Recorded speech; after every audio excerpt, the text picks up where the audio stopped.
Okay, here we are back once again on the 4-6 profile on the writing across of the Sphinx. When you get to the end of the writing, or we're dealing with the 4-6 again, all six linked beings obviously are going to go through turmoil. There's going to be turmoil in the terms of the relationship, the nature of the friendship, the way the bond is structured for the 4-6. Then the 4-6 is deeply influential. They are the people that will set the trends. They are the ones that really establish for the writing of the way, in a sense, because they're most socially equipped.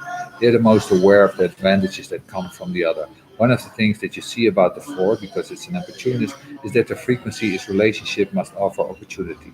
Think about the genie. G center. We're all here in this taking place. And think about the ego. Think about the relationships between the G and the ego. If you have a defined G center, all of this being expressed within the fourth line context. If you have a defined G center, the person that's going to be attracted to you is somebody with an undefined G center. And what I mean by that, it's not the obvious, but within the fourth line context, what that means is that you have a higher cultural level than they do.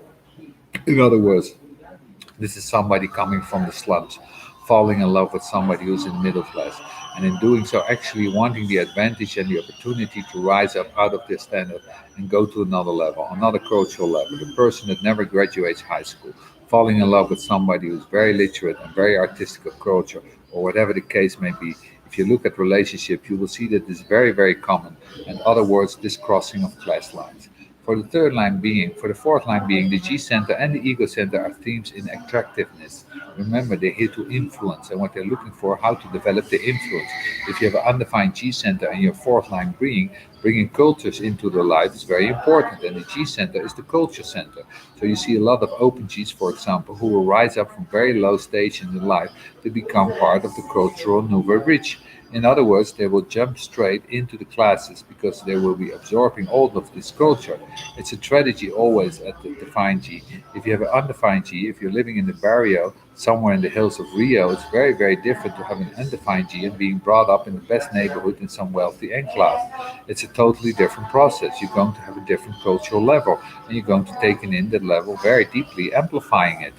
If you have a defined ego, you're going to be very attracted to undefined ego people. And this isn't about money. In other words, this is about money.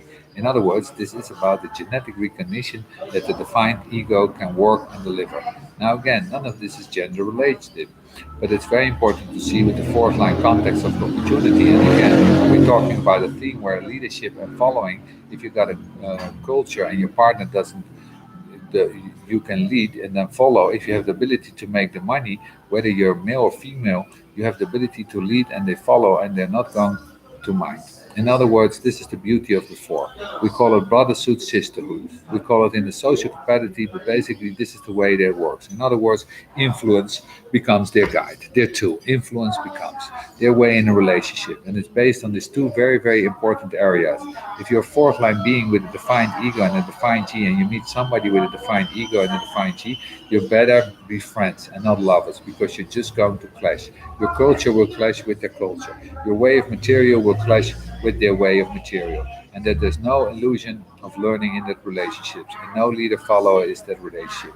Remember something about the third color and leading and following. That this is the theme of desire, and desire permeates all of this. Desire is an underlying theme in all your relationships. How does that desire is played out? It's not just sexual. It's one of the things of the fourth line is being that the only way they can truly feel love is that they see their influence at work. They there you are with your deep culture, and you've taken a hick from the countryside into your life, and slowly but surely you watch them flower. This wonderful line in the traditional Rave I Ching in the 54 gate. This line of the maiden and the moon not being full, and how wonderful it is. You have the patience to wait for the moon to become full so that you can truly see her light. Do not judge the maiden when the moon is not full. This is the whole thing about the fourth line, is that the fourth line loves to play his role of setting the foundation, to see this wonderful transition. Now, unfortunately, many of these relationships are relationships where you raise somebody's culture on, you transform their material destiny, you may end up leaving you. They might. a lot of 4-6, particularly in the first 30 or 40 years, that the people they've been bringing, because their relationship are grounding on the mistake of the third line phase, that those very first experiences may be defeating. It's very common, for example, to be in 4-6 on this cross. You fall in love with somebody, you're already at an Ivy League at a very expensive university, and you fall in love with one of the waitresses in the local cafe who's local. And you cross the incredible barrier, because it's an incredible barrier culture. And you begin to work on raising that culture. And of course, that happens when the time you get to 30. You get through this whole Saturn crisis. This is somebody that's going to say, "Thank you very much, that was great," and away they go. And the next thing is going to happen to that person is that everyone around them, because it's a third line process, everyone around them will say, "You see, it's what happens when you marry below your station, or you fall in love with somebody who's not your equal. And when you live with somebody who wants you only for your money," and on and so on. In other words, the theme of the 4-6 is always the theme you see played out through the G center and through the ego center. It's very important to keep that in mind. And I will tell you so much about the way in which they need to direct in love. In other words, they need to be that kind of authority. Remember the harmony to the first line. You need to be that authority in the relationship. "I'm lifting you up." And the other isn't said, "You snotty bastard." The only thing is say, "Lift me up as fast as you can. I go past by.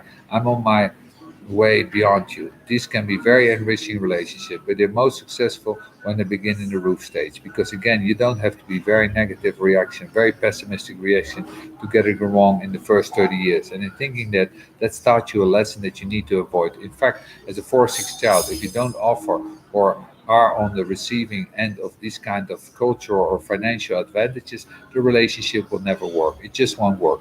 Built into both the male and female is a kind of honing device rooted in our genetic that's trying to do the best possible job on reproduction, in the sense that we're looking for the best probable mate. We even have lines about that. Go down to the third line gate. You see that there are lines about the ability to select the right mate.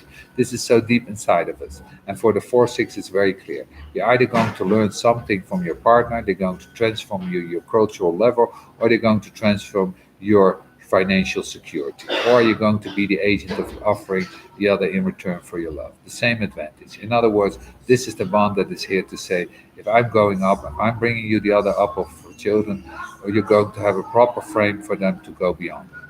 You can also see that there's a lot of power trips in this. You can see that there's a lot of using from both sides in that kind of relationship. The so-called social climates and all these phrases. We have nasty phrase for people who want to use relationship to advance their personal life. And yet you see the clarity that is in the theme of the 4-6, that this is the direction. It says, we, all right, if we're going to bond, if we're going to be focused into this kind of direction, then we have to operate from the same level of culture and wealth.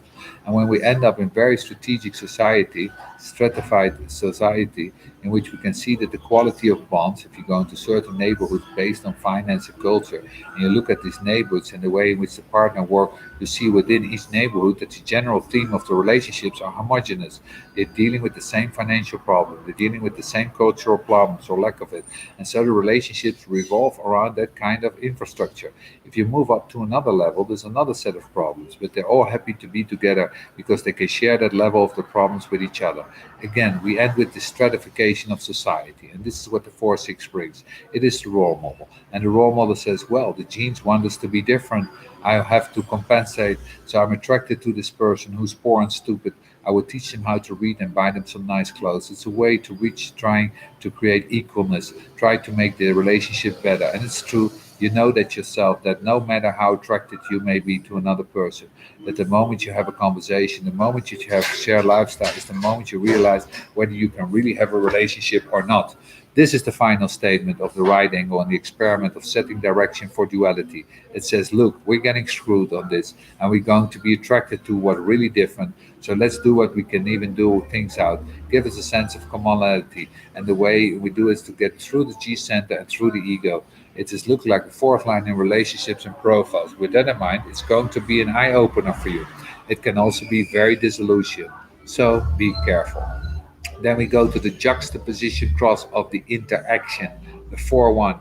We move into tricky ground here. We move into the mind immediately. We move into the juxtaposition cross of interaction. It's interaction that's brought to you by the 2343. We have this shift from the 2 and the 1. We maintain the consistency of the 7 and the 13, but now we have this juxtapose, which is the left angle shift, and we step into the 4323. Now, these are notes that are so wherever I meet beings who are on the Sun Earth 23, 40, 43, 23, is very interesting. It's very interesting because I filter this without any kind of interference. I'm unconscious to begin with, and I know what it is to be a 4323. I know what's good for us. Think about the 4323 in this context. I know what is good for us. Interaction from the 4323. This is the channel of the deepest deafness that you can imagine. Your partner is screaming at you, interaction, screaming at you. You do not hear them. You don't. You say you know what's right in the relationships. I know the way things should be in this relationship. I will explain it to you. And when I explain it to you, I expect you to assimilate. The magic of the 23rd gate. If you ever really look closer at the 23rd gate, this is the gate of assimilation. For an individual, the idea that you have to assimilate means to stay on an individual and everybody else thinks you're assimilated. There's no assimilation. It's a myth. It's built into this. It's the awareness of understanding which leads to the acceptance of diversity. So on the shift here, the underlying theme of the way to which role is going to be played is going to shift. We have a 4 line. One, and already seen what the 4 does with duality, that the 4 is very interested in either money or culture. That money and culture is really the ingredient to make a relationship successful. And there's no real direction anymore. The 1, 2, which is the heart of direction, is gone. We've got the 4, 43, 23 underneath, and it all becomes mental. And basically, what the 4 1 does is that the 4 1 tries to explain to the right angle what a relationship really is. Let me tell you what it is. It is could explain you how you could live together. 4 ones, interaction. They're amazing at the way in which they tell be able to influence couples, and they're spooky in that they're not self. I know. Now you don't want to ask them about their personal relationships because their personal relationships are really the kind of relationship in which you know very clearly that the 4 1 is absolute untouchable. That's the oldest advice. If you're going to have a 4 1 as a lover, you have to understand that there's absolutely no way you can go against them. You can never win. You can never even lose, never win, only lose. They can be the biggest jerk possible, and there's nothing you're going to be able to do. Nothing. So, of course, they have relationships. They're rooted in the need to be an influential authority, the opportunist authority, but for everybody else. They're busy explaining how we interact with each other. Remember, the 4 ones are a bridge. So let them be a bridge. And that was big talk. Now we go to the 5 1.